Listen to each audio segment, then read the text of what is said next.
नीलाचल निवासाय नित्याय परमात्मनि बलभद्र सुभद्राभ्यम जगन्नाथाय ते नमः। जय जगन्नाथ। नमस्कार दर्शक बंधु, मो ज्योतिर्विद डॉक्टर निरंजन महापात्र भाग्य दर्शन कार्यक्रम को आपण मान को स्वागत जनाऊँ। दर्शक बंधु, चलित वर्ष 2020 मसीहा जानुआरी मास 24 तारीख शुक्रवार महाग्रह शनि उत्तराषाढ़ नक्षत्र मकर राशि को गमन करेंगे। 12टी राशि मेष राशि ठारू मीन राशि पर्यंत 12 राशि जन्मित व्यक्ति मान शनि किभली शुभाशुभ फल प्रदान करेंगे से विषय आसतु आलोचना करवा। अशुभ शनि पीड़ा रक्षा पाइबा कौन प्रतिकार करेंगे ताहा जाना। शनि दुर्भाग्य कारक ग्रह, नील रंगर प्रतीक। से आयु को नियंत्रण करती। अल्पायु दीर्घायु शनि अधीन अटे। शनि प्रत्येक राशि में 2.5 वर्ष भोग करती। शनि तृतीय षष्ठ दशम एकादश स्थान में शुभ फल प्रदान करती। आसतु जानिबा मेष राशि ठारू मीन राशि पर्यंत 12 राशि जन्मित व्यक्ति मान शनि चलन में किभली शुभाशुभ फल प्रदान करेंगे। राशि चक्र प्रथम राशि मेष राशि। मेष राशि जन्मित व्यक्ति मान 1/1 अश्विनी नक्षत्र मेष राशि, 2/1 द्विजा नक्षत्र मेष राशि, 3/1 कृतिका नक्षत्र मेष राशि। मेष राशि व्यक्ति मान शनि चलन में दशमस्त शुभ फल प्रदान करेंगे। मनरे कल्पना करिथिबा कार्यगुड़िक सफलता लाभ करेंगे। धन मान सम्मान प्रतिष्ठा सौभाग्य अर्जन करेंगे। संतान संतति मैंने योग्य विवेचित हे। गृह में मांगलिक कार्य अनुष्ठित करेंगे। स्त्री प्रेरणारू अनेकांश कार्य अधिक कार्य शुभ फल लाभ करेंगे। परवर्ती राशि वृष राशि। वृष राशि जन्मित व्यक्ति मान शनि चलन में नवमस्त शनि सुख दुख सममिश्रित फल प्रदान करेंगे। प्रत्येक कार्य घात प्रतिघात दे गति करेंगे। मनोबल भांगी पड़े। प्रत्येक दिगरे अपमानित निंदित असुरक्षित हे। संतान मान अबाध्यता प्रेम क्षेत्र विफलता ये सब देखादेव। तेणुक आप जगी रखी ए वर्ष चलतु बा शनि पीड़ा रक्षा पाइबा शनिकर कवच बा शनिकर गायत्री मंत्र को जप करंतु। एबे जानिबा मिथुन राशि। मिथुन राशि जन्मित व्यक्ति मान अष्टमस्त शनि पीड़ादायक। मनोबल भांगी पड़। संतान मान अबाध्य हो पड़े। प्रत्येक दिगरे प्रत्येक कार्य घात प्रतिघात दी गति करेंगे। शारीरिक पीड़ा मानसिक दुश्चिंता पारिवारिक विशृंखला अर्थगत समस्या को नहीं चिंतित व्यथित दुखित मर्माहत हे। एबे जानिबा कर्कट राशि। कर्कट राशि व्यक्ति मान सप्तमस्त शनि दुखदायक। भ्रमण पीड़ा शारीरिक पीड़ा मानसिक दुश्चिंता एपरिक रोग शोक भय आशा आशंका दे गति करेंगे। निजर लोक मैंने विरुद्धाचरण करेंगे। पारिवारिक संपर्क में घात प्रतिघात देखादेव। भूल बुझाणा सन्देह अविश्वास नैराश्य भाव देखादेव। एणु आप जगी रखी चलतु। परवर्ती राशि सिंह राशि। सिंह राशि व्यक्ति मान प्रत्येक कार्य सफलता मिल। धन मान सम्मान प्रतिष्ठा सौभाग्य मिल। षष्ठस्थ शनि ऋणमुक्त हो। शरीर सुस्थ मन निर्मल रहिबो। प्रेम क्षेत्र सफलता लाभ करेंगे। संतान संतति मैंने योग्य विवेचित हे। एपरिक गृह में कौन मांगलिक कार्य अनुष्ठित हो। परवर्ती राशि कन्या राशि। कन्या राशि व्यक्ति मान जगी रखी चलवा भल हो।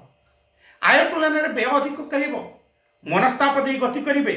शारीरिक पीड़ा अनुभव करेंगे।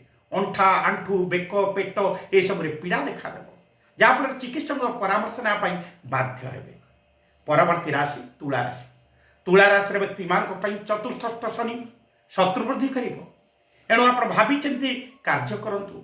कथबार्ता कला बेले संयमता रक्षा करंतु। अप्रिय सत्य कथा कहतु ना। धन हानि शारीरिक पीड़ा मानसिक दुश्चिंता दे गति करेंगे। स्त्री कार्यकलाप को नहीं आप असंतुष्ट बा विभिन्न प्रकार चिंतित हेबे। एबे जानिबा बिछा राशि। बिछा राशि व्यक्ति मान ए वर्ष शनि चलन में शुभस्थ शनि तृतीयस्थ थिबारु धन मान सम्मान प्रतिष्ठा सौभाग्य अर्जन करेंगे। अचानक धन प्राप्ति घटे। अटकल होता कार्य को पूर्णांग करेंगे। पूर्ण समर्थन मिल। कर्मक्षेत्र में उच्च पद पदवी पाइबा योग्य विवेचित हे।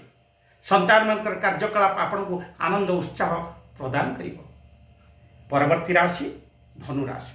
धनु राशि व्यक्ति मान द्वितीयस्थ शनि जगी रखी चलतु। शारीरिक पीड़ा देखादेव। मनोबल भांगी। ପ୍ରେମ କ୍ଷେତ୍ରରେ ବିଫଳତା ଦେଖାଦେବ। ଏପରିକି ପ୍ରତ୍ୟେକଟି କାର୍ଯ୍ୟରେ ଅପମାନିତ, ଅସୁରକ୍ଷିତ, ନିନ୍ଦିତ, ସମାଲୋଚିତ ହୋଇପାରନ୍ତି। ଅଶୁଭତ୍ୱ ଶନି ଥିବାରୁ ଶନିଙ୍କର ଆପଣ କବଚ, ଶନିଙ୍କର ଆରାଧନା କରନ୍ତୁ। ବିଶେଷ କରି ମୁଁ ଆପଣଙ୍କୁ ପ୍ରତିକାର କହିବି, ଆପଣ ପ୍ରତିକାରକୁ କରନ୍ତୁ, ଦେଖିବେ ନିଶ୍ଚିତ ଆପଣଙ୍କର ଶନି ପୀଡ଼ା ମୁକ୍ତି ପାଇବେ। ପରବର୍ତ୍ତୀ ରାଶି ମକର ରାଶି। ମକର ରାଶିର ବ୍ୟକ୍ତିମାନଙ୍କ ପାଇଁ ଜନ୍ମସ୍ଥ ଶନି ପୀଡ଼ାଦାୟକ। ସ୍ତ୍ରୀଙ୍କର ସ୍ୱାସ୍ଥ୍ୟଗତ କାରଣକୁ ନେଇ ଚିନ୍ତିତ, ବ୍ୟଥିତ, ଦୁଃଖିତ, ମର୍ମାହତ ହେବେ। ସଞ୍ଚିତ ଧନ ଅପବ୍ୟୟ ହୋଇଯିବ। ଏପରିକି ମୃତ୍ୟୁବତ୍ ପୀଡ଼ା, ଶାରୀରିକ କ୍ଲେଶ, ସନ୍ତାନମାନଙ୍କର ଅବାଧ୍ୟତା, ପ୍ରେମ କ୍ଷେତ୍ରରେ ବିଫଳତା ଦେଇ ଗତି କରିବେ। ଅଶୁଭସ୍ଥ ଶନିଙ୍କର ନିରାକରଣ ପାଇଁ ରାଶାଧିପତି ଶନି ଏବଂ ରାଶାଧିପତି ଦେବୀ ହେଉଛନ୍ତି ଦକ୍ଷିଣକାଳୀ। ଦକ୍ଷିଣକାଳୀଙ୍କର ଆରାଧନା କରନ୍ତୁ, ଶନିଙ୍କର ଗାୟତ୍ରୀ ମନ୍ତ୍ରକୁ ଜପ କରନ୍ତୁ। ନିଶ୍ଚୟ ଆପଣଙ୍କର ଯେଉଁ ଦୁର୍ଭାଗ୍ୟ ଆସୁଛି ତାହା ଅପସରି ଯିବ। ପରବର୍ତ୍ତୀ ରାଶି କୁମ୍ଭ ରାଶି। କୁମ୍ଭ ରାଶିର ବ୍ୟକ୍ତିମାନଙ୍କ ପାଇଁ ଦ୍ୱାଦଶସ୍ଥ ଶନି ମନ ବିଚଳିତ କରାଇବ। ବନ୍ଧନ, ଭୟ, ଧନକ୍ଷୟ, ଶତ୍ରୁ ବୃଦ୍ଧି, ରୋଗ, ଶୋକ, ମାତୃବିୟୋଗ, ଏପରିକି ମାଙ୍କର ସ୍ୱାସ୍ଥ୍ୟଗତ କାରଣକୁ ନେଇ ଚିନ୍ତିତ, ବ୍ୟଥିତ, ଦୁଃଖିତ, ମର୍ମାହତ ହେବେ। କେହି ଜଣେ ବ୍ୟକ୍ତି ଅସୁବିଧାରେ ପକାଇ ଦେଇପାରେ। ଏଣୁ ଆପଣ ଜଗି ରଖି ଭାବି ଚିନ୍ତି କାର୍ଯ୍ୟ କରନ୍ତୁ। ପରବର୍ତ୍ତୀ ରାଶି ରାଶିଚକ୍ର ଅନ୍ତିମ ରାଶି ମୀନ ରାଶି। ମୀନ ରାଶିର ବ୍ୟକ୍ତିମାନଙ୍କ ପାଇଁ ଏକାଦଶସ୍ଥ ଶନି ସୁଖଫଳ ପ୍ରଦାନ କରିବ। ଯେଉଁ କାମଗୁଡ଼ିକ ଅଟକି ରହିଯାଇଥିଲା ସେ କାମକୁ ପୂର୍ଣ୍ଣାଙ୍ଗ କରିବେ। ପ୍ରତ୍ୟେକଟି ଦିଗରେ, ପ୍ରତ୍ୟେକଟି କାର୍ଯ୍ୟରେ ଶୁଭଫଳ ଲାଭ କରିବେ। ମାନ, ସମ୍ମାନ, ଯଶ, ଗୌରବ, ପ୍ରତିଷ୍ଠା ଏସବୁ ମିଳିବ। ଧର୍ମ, ଅର୍ଥ, କାମ, ମୋକ୍ଷ, ଚତୁର୍ଥ ଫଳ ସିଦ୍ଧି ହେବ। ଏପରିକି କୌଣସି ଧାର୍ମିକ ଅନୁଷ୍ଠାନରେ ଯୋଗଦାନ କରିବେ। ସଞ୍ଚିତ ଅର୍ଥ ବୃଦ୍ଧି ଘଟିବ। ନୂତନ କର୍ମପ୍ରାପ୍ତିର ଯୋଗ ରହିଛି। ପ୍ରେମ କ୍ଷେତ୍ରରେ ସଫଳତା ଲାଭ କରିବେ। ଏ ଥିଲା ମେଷ ରାଶିଠାରୁ ମୀନ ରାଶି ପର୍ଯ୍ୟନ୍ତ 12ଗୋଟି ରାଶିର ଜନ୍ମିତ ବ୍ୟକ୍ତିମାନଙ୍କ ପାଇଁ ଶନି ଚଳନରେ କିଭଳି ଶୁଭ ଆଉ ଅଶୁଭ ଫଳ ପ୍ରଦାନ କରିବେ। ମୁଁ ଆପଣମାନଙ୍କୁ କହିଥିଲି ତୃତୀୟ, ଷଷ୍ଠ, ଦଶମ, ଏକାଦଶ ସ୍ଥାନରେ ଶନି ଥିଲେ ଶୁଭ ଫଳ ପ୍ରଦାନ କରନ୍ତି। ଅର୍ଥାତ୍ ମେଷ ରାଶି, ସିଂହ ରାଶି, ବିଛା ରାଶି, ମୀନ ରାଶିର ବ୍ୟକ୍ତିମାନଙ୍କ ପାଇଁ ଶନି ଚଳନରେ ଦୀର୍ଘ 2.5 ବର୍ଷ କାଳ ଶୁଭ ଫଳ ପ୍ରଦାନ କରିବେ। ଅନ୍ୟ ଯେଉଁ ରାଶିଗୁଡ଼ିକ ରହିଲେ ସେ ରାଶିଗୁଡ଼ିକ ପାଇଁ ଅର୍ଥାତ୍ ବୃଷ, ମିଥୁନ, କର୍କଟ, କନ୍ୟା, ତୁଳା, ଧନୁ, ମକର, କୁମ୍ଭ ଏ ରାଶିର ଜାତ ବ୍ୟକ୍ତିମାନଙ୍କ ପାଇଁ ଶନିଙ୍କର ଅଶୁଭତ୍ୱକୁ ଖଣ୍ଡନ ହେବା ପାଇଁ ବା ଶନିଙ୍କ ଶୁଭ ଫଳ ଲାଭ କରିବା ପାଇଁ ଆପଣ ଗୋଟିଏ କାମ କରନ୍ତୁ। ପ୍ରତ୍ୟେକ ଶନିବାର ଦିନ ଶନିଙ୍କୁ ଦର୍ଶନ କରନ୍ତୁ ବା ଶନିଙ୍କର ଆରାଧ୍ୟ ଦେବୀ ଦକ୍ଷିଣକାଳୀଙ୍କୁ ଦର୍ଶନ କରନ୍ତୁ। ଲୌହ ପାତ୍ରରେ କଳା ବିରି, ଲୁହା ଛତା ଏବଂ ନୀଳ ରଙ୍ଗର ଫୁଲ ଏବଂ ରାଶି ଲଡ଼ୁ ଏବଂ ରାଶି ତେଲ ଆପଣ ପ୍ରଦାନ କରନ୍ତୁ। କୌଣସି ଗୌରବର୍ଣ୍ଣର ବ୍ରାହ୍ମଣକୁ ବା ଗ୍ରହ ବିପ୍ରଙ୍କୁ ଦାନ କରନ୍ତୁ। ଗୋଟିଏ ମୟୂର ଚନ୍ଦ୍ରିକାଟିଏ ନିଜ ପାଖରେ ରଖନ୍ତୁ। ନୀଳାଞ୍ଜନ ସମାଭାସଂ ରବିପୁତ୍ର ଜମାଗ୍ରଜ ଛାୟାମାର୍ତ୍ତଣ୍ଡ ସମ୍ଭୂତଂ ତଂ ନମାମି ଶନିଶ୍ଚର। ଶନିଶ୍ଚରଙ୍କୁ ପ୍ରଣାମ କରନ୍ତୁ। 7ଟି ନୀଳ ଅପରାଜିତା ଫୁଲ ପ୍ରତ୍ୟେକ ଶନିବାର ଦିନ ଚଢ଼ାନ୍ତୁ। ବିଶେଷ କରି ଗୋଟିଏ ଆପଣ ପ୍ରତିକାର କରନ୍ତୁ। ପ୍ରତ୍ୟେକ ଶନିବାର ଦିନ ଅଶ୍ୱସ୍ଥ ବୃକ୍ଷ ମୂଳରେ କଞ୍ଚା କ୍ଷୀରରେ କଳା ରାଶି ମିଶାଇ ଢାଳନ୍ତୁ। ସୂର୍ଯ୍ୟାସ୍ତ ପରେ ରାଶି ତେଲରେ ଗୋଟିଏ ଦୀପ ଅଶ୍ୱସ୍ଥ ଗଛ ମୂଳେ ଢାଳନ୍ତୁ ଏବଂ ଦଶରଥ ଭୁକ୍ତ ଶନିଶ୍ଚରଙ୍କର ସ୍ତୋତ୍ର ପାଠ କରନ୍ତୁ। ଆହୁରି ମଧ୍ୟ ଆପଣ ଗୋଟିଏ କାମ କରନ୍ତୁ। ଶନିବାର ଦିନ ଆପଣ ଧୀର ସ୍ଥିର ଭାବରେ ଶନିଙ୍କର ଗାୟତ୍ରୀ ମନ୍ତ୍ରକୁ ଜପ କରନ୍ତୁ। ଓಂ ଶନିଶ୍ଚରାୟ ବିଦ୍ମହେ ସୂର୍ଯ୍ୟପୁତ୍ରାୟ ଧୀମହି ତନ୍ନୋ ସୌରୀ ପ୍ରଚୋଦୟାତ୍। ଏବଂ ନୀଳ ରଙ୍ଗର ରୁମାଲ ଖଣ୍ଡିଏ ମଧ୍ୟ ସଦାସର୍ବଦା ବ୍ୟବହାର କରନ୍ତୁ ଏବଂ କଳା ବିରି, ଦୁବ ଘାସ, ଅରୁଆ ଚାଉଳ ପ୍ରତ୍ୟେକ ଶନିବାର ଦିନ କଳା ଗାଈକୁ ବା ଯେକୌଣସି ଗାଈକୁ ଖାଇବାକୁ ଦିଅନ୍ତୁ। ଦେଖିବେ ଶନିଙ୍କର ଅଶୁଭତ୍ୱ ନଷ୍ଟ ହୋଇଯିବ, ଶୁଭତ୍ୱକୁ ଲାଭ କରିବେ। ରହୁଛି।